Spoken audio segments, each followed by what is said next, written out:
தமிழா வலையொலி மாணவர்களுக்கும் உறவுகளுக்கும் வணக்கம்.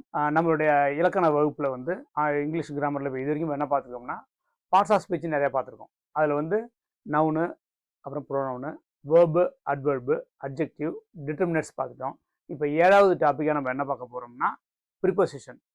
இந்த ப்ரிப்போசிஷன்னா தமிழில் என்னென்னா முன்னுருவு இல்லைன்னா முன்னிடை சொல்னு சொல்லுவாங்க. இந்த ப்ரிப்போசிஷன் வந்து எங்கெங்க பயன்படுத்துகிறோம், அது எப்படி வந்து ஈஸியாக உங்களுக்கு விளக்க முடியும் அப்படிங்கிறத ஒரு உதாரணமாக சொன்னோம்னா, என்னுடன் அப்படிங்கிறதோ இல்லை எனக்காக அப்படிங்கிறதோ, இந்த இடத்தில் இந்த இல்லு போட்டு சொல்கிறோம் இல்லையா, இதன் மூலமாக இப்படிலாம் நிறைய சொல்லுவோம். நம்ம இந்த வார்த்தைகள்லாம் வருது பாருங்க, நம்ம சொல்கிற வார்த்தையோட சேர்ந்து இவருடன், இவர் உடன், அப்போ ஒரு ஆளை குறிப்பிட்டு உடன் வருது இல்லையா, எனக்கு ஆக, எனக்காக அப்படி சொல்கிறோம்.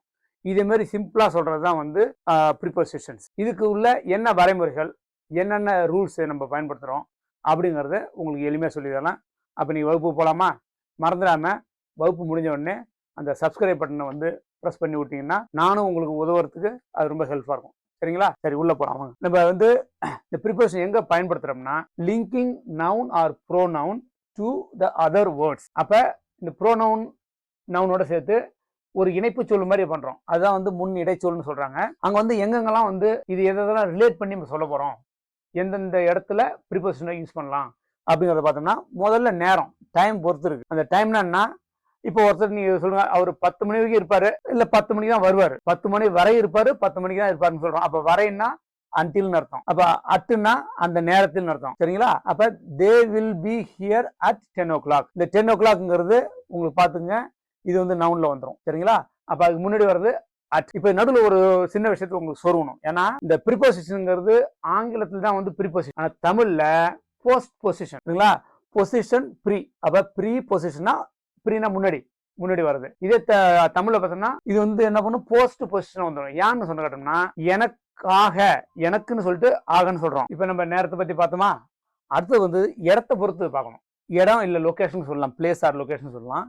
என்னென்ன இடத்துக்கு பார்த்தோம்னா, எந்தெந்த சிச்சுவேஷன்ல பொசிஷன்ல பார்த்தோம்னா, இன், அண்டர்நீத், நியர், அருகாமையில்ங்கிறது, இல்ல அடியிலங்கிறது, இல்ல இல்லுன்னு சொல்றது, அந்த இடத்துல சொல்றது, இது மாதிரி சொல்றதுதான் வந்து பிளேஸ். அது ஒரு உதாரணம் பார்த்தோம்னா, whales swim in the ocean. திமிங்கலம் வந்து எதுல நீஞ்சுது, நம்ம ஓஷன்ல வந்து ஸ்விம் பண்ணுது அப்படின்னு சொல்றோம். அப்ப சமுத்திரத்தில் இல்ல கடலில் அப்படின்ற இல்லுன்னு சொல்ற பாருங்க, அந்த வார்த்தை இது. அடுத்து வந்து அசோசியேஷன், ஒன்னோட ஒண்ணு தொடர்பு பிடிச்சு பாக்குறது. என்ன அசோசியேஷன் இது? ராம் வென் வித் சீதா, சீதாவுடன், ராம் சீதாவுடன் சென்றார். அந்த உடன் வந்துச்சப்ப இது வந்து அசோசியேட் பண்றது, ஒருத்தர் விஷயத்தோட ஒருத்தர் பண்றது, இல்ல ஒரு பொருளோட ஒரு பொருளை அசோசியேட் பண்ணலாம். அடுத்து வந்து பர்பஸ், என்ன வேலைக்காக பண்றாங்க அப்படிங்கிறது. he bought it for me. இப்ப எனக்காக அவர் அதை வாங்கினார். சரிங்களா? அப்ப வந்து என்ன பர்பஸ்க்காக, அப்ப யாருக்காக, எனக்காக. அந்த காகங்கிறதோ இல்ல உடன்கிறதோ இல்லுங்கிறதோ இதுதான் ப்ரிப்போசிஷன்ஸ். அடுத்தது வந்து to introduce objects of verbs at, in, of, இன்னும் நிறைய ப்ரிப்போசிஷன் இருக்கு. நான் வந்து 1-2 தான் உங்களுக்கு கோட் பண்ணிருக்கேன். ஏன்னா எல்லாத்தையும் சொல்லணும்னா நேரம் போயிடும், அப்புறம் ரொம்ப போரிங் ஆயிடும். சரிங்களா? இப்போ இந்த இடத்துல வந்து நீங்க ஒரு சென்டென்ஸ் எழுதணும்னா சப்ஜெக்ட், வேர்ப், ஆப்ஜெக்ட்னு இருக்கும் இல்லையா?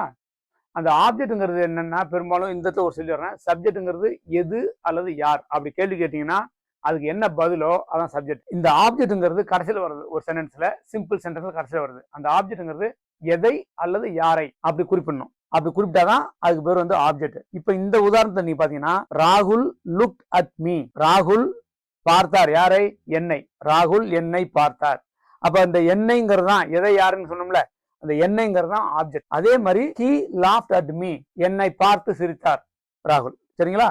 அடுத்து வந்து டைரக்ஷன். இந்த டைம், பிளேஸ், டைரக்ஷன், இது மூணுமே முக்கியம். டைரக்ஷன் என்ன சொல்றதுன்னா, லெஃப்ட், ரைட் அது மாதிரி சொல்றது இல்லை.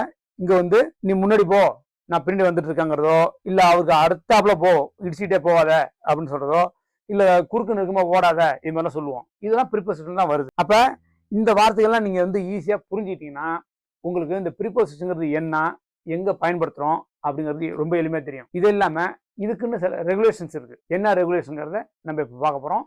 அதுக்கு முன்னாடியே ஒரு list of commonly used preposition list கொடுக்குறேன். அதை நீங்க புரிஞ்சுக்கிட்டீங்கன்னா உங்களுக்கு இன்னும் கொஞ்சம் எளிமையா இருக்கும். அப்ப எது இதெல்லாம் ப்ரிப்போசிஷன் உங்களுக்கு தெரியும். சரிங்களா?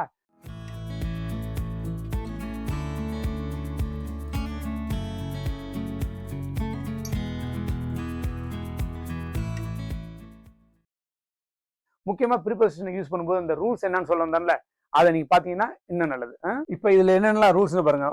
ரெண்டே ரூல்ஸ் தான் முக்கியமான ரூல்ஸ். அதுல என்னன்னா a sentence cannot end with a preposition.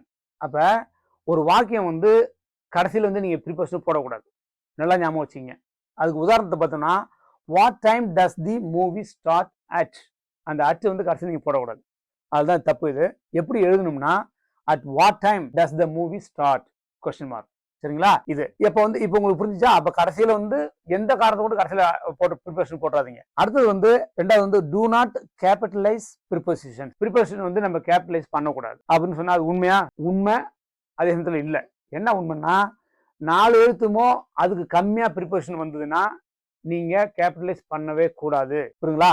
அதுக்கு நிறைய வார்த்தைகள் த்ரூ, பிட்வீன் இது மாதிரிலாம் சொல்றோம் இல்லைங்களா? பிட்வீன்ங்கிறது 7 லெட்டர்ஸ், த்ரூங்கிறது THRO UGH 6 லெட்டர் நினைக்கிறேன்.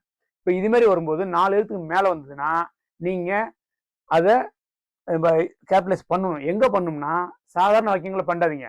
நம்ம ஒரு தலைப்பு போடுவோம்ல, டைட்டில் போடுற இடத்துல நம்ம இந்த 4 எழுத்துக்களுக்கு மேல உள்ள ப்ரிபோசிஷனை கேபிட்டலைஸ் பண்ணணும். ஏன்னா இது வந்து சயின்டிஸ்டா இருக்கலாம், இல்லை மேனேஜரா இருக்கலாம், இவங்களுக்கே வந்து எதை வந்து நம்ம கேபிட்டலைஸ் பண்ணணும், எதை பண்ணக்கூடாது அப்படின்னு தெரியாது.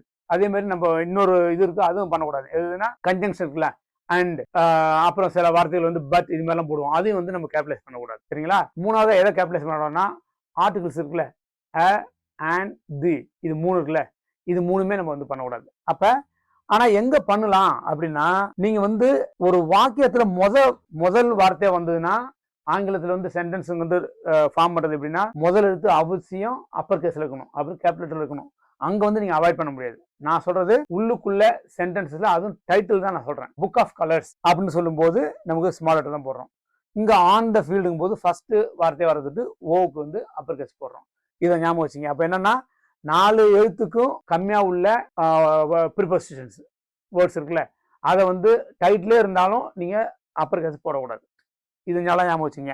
அடுத்தது வந்து ப்ரிபோசிஷனல் ஃப்ரேசஸ். ஃப்ரேஸ்னா more than 1 words coin together to give a meaning. அப்ப இந்த ப்ரிபோசிஷனல் ஃப்ரேஸும் போது உதாரணத்துக்கு they received a letter from Amanda. அந்த ஃப்ரம் அமெண்டாங்கிறது ப்ரிபோசிஷனல் ஃப்ரேஸ். ஏன்னா ப்ரிபோசிஷனல் ஃப்ரம் இருக்கு, அமெண்டாங்கிறது நவுன் இருக்கு. அடுத்தது வந்து J likes to be prompt at 10 o'clock. At 10 o'clock. அப்ப நேரத்தை குறிப்பிட்டு இந்த அட் சொல்றோம். அதனால இதுவும் ப்ரிபோசிஷனல் ஃப்ரேஸ். சரிங்களா? அப்புறம் வந்து இன்னும் வந்து நிறைய ப்ரிபோசிஷன்ல நமக்கு வந்து சிக்கல்கள் நிறைய இருக்கு. உண்மையாவே சிக்கல்கள் தான். என்ன காரணம்னா இப்ப வந்து நீங்க வந்து ஆன், அபவ், ஓவர் அப்படின்னு சொல்றதோ, அண்டர், பினீத், அண்டர்நீத் இது மாதிரி சொல்றதோ, இன், அட், ஆன், இதெல்லாம் வந்து என்னன்னா நம்ம ஒரு தெருக்கோட்டில நிற்போம். தெருக்கோட்டில்னா தப்பா நினைச்சுக்காதீங்க. அந்த தெருக்கோட்டில் இருக்கும்போது அங்க அட்டு போடுறதா, இன்னு போடுறதா, என்ன போடுறதுன்னு குழம்பு போகும். அதனாலதான் வந்து நமக்கு அதுக்குன்னு ஒரு வகுப்பு எடுக்க போறேன். அடுத்த வகுப்புல வந்து அதை பத்தி ரொம்ப தெளிவா பார்ப்போம், அந்த குழப்பங்கள்லாம் இல்லாம இருக்கிறதுக்கு. சரிங்களா? அப்ப இப்ப ப்ரிபோசிஷன் வந்து ஒரு பிரீஃபா நடத்தாச்சா? இது வந்து நான் ஒரு சின்ன ஒரு எக்ஸசைஸும் கொடுக்குறேன். அதுல வந்து எதை சரியா நீ வந்து பிக் பண்ணி ரைட் ஆன்சரா போறீங்கன்னு நான் பாக்குறேன். ஒரு 5-6 சென்டென்ஸ் தான் இருக்கும். Just it takes a few minutes. சரிங்களா? நம்ம வகுப்பு உங்களுக்கு பிடிச்சிருந்ததுன்னா, ப்ரிபோசிஷன் உங்களுக்கு ஓரளவு தெளிவா ஐடியா கிடைச்சிருந்ததுன்னா இதை மறக்காதீங்க. அந்த லிஸ்ட் ஆஃப் ப்ரிபோசிஷன் நான் கொடுக்குறேன் பாருங்க, அதை எல்லாத்தையும் அப்படியே ஒரு 1/2 மணி நேரம் போதும். நீங்க அழகா அப்படியே மெமரைஸ் பண்ணி அதுக்கு மீனிங் என்னன்னு கூகுளில் பார்த்து தெரிஞ்சுக்கிட்டீங்கன்னா எதை எங்க போடலாங்கிறது உங்களுக்கு தரவா தெரிஞ்சுப்போம். அதனால வந்து பயம் இல்லாம பண்ணலாம். இப்போ வந்து நம்ம 7th முடிச்சுட்டோம். இதுல பார்ட்ஸ் ஆஃப் ஸ்பீச் இன்னும் 2 தான் இருக்கு. சரிங்களா? ஒன்னு வந்து கன்ஜங்ஷன், இன்னொன்னு வந்து இன்டர்ஜெக்ஷன். சரிங்களா? சரி, உங்க அனைவருக்கும் நன்றி. உங்களை ஒரு உதவி செய்ய சொன்னேன். அது என்ன உதவினா, நம்ம வகுப்பை பார்த்துட்டு பிடிச்சிருந்ததுன்னா என்கரேஜ் பண்றதுக்காக சப்ஸ்கிரைப் பண்ணுங்க. அடுத்த வகுப்புல சந்திக்கலாமா? அது வரைக்கும் உங்கள்கிட்ட இருந்து விடைபெறுவது உங்கள் தங்கசாமி. நன்றி.